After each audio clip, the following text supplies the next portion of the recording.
Sigma in the last few years have redefined what filmmakers can expect from stills lenses. Chris from Wet's Photo Video very kindly lent me 3 of their recent releases for me to try out. I have the 40mm f1.4 DG HSM, the new edition of the 24-70mm, and finally the 70-200 telephoto lens.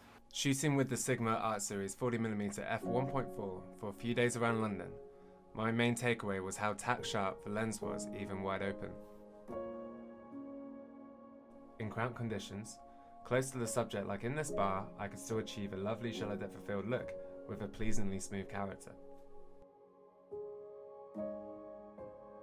Why did they go for 40mm with this particular lens? It sits in between 35mm and 50mm, which are far more common focal lengths that you get with prime lenses.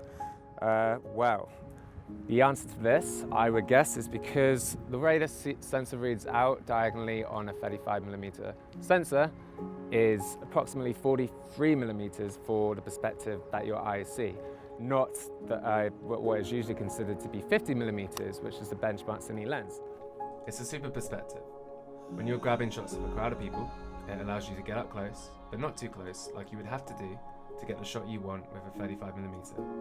And you don't struggle with framing when there's less room to maneuver, which is something you might encounter with a 50mm lens.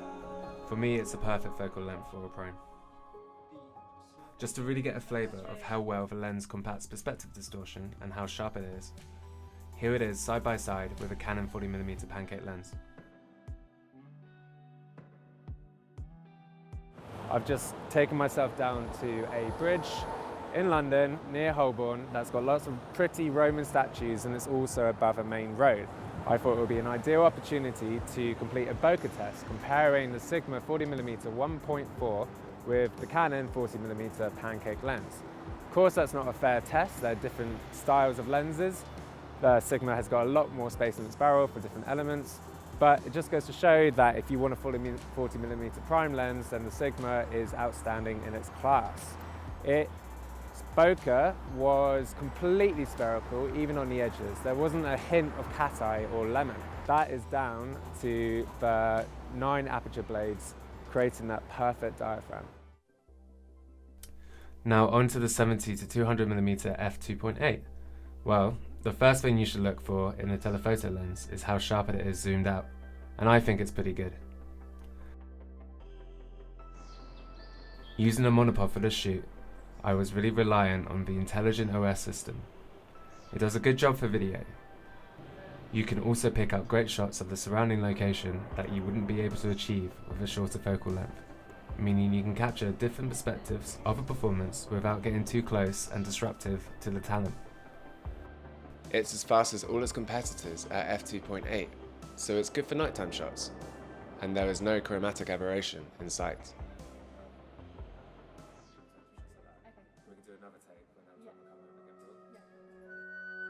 There's a lot to love about this lens, with excellent detail at even wider apertures, very effective image stabilization and prompt autofocus compared to the first edition of this lens, indeed other lenses from other manufacturers too. It really delivers.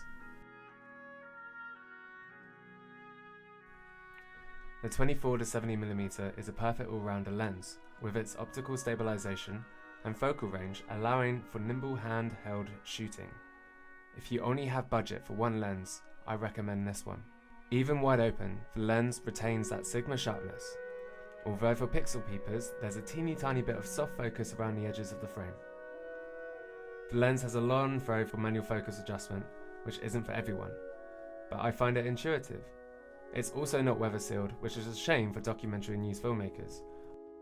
If this is not a concern, then the quality of the image for the price is second to none.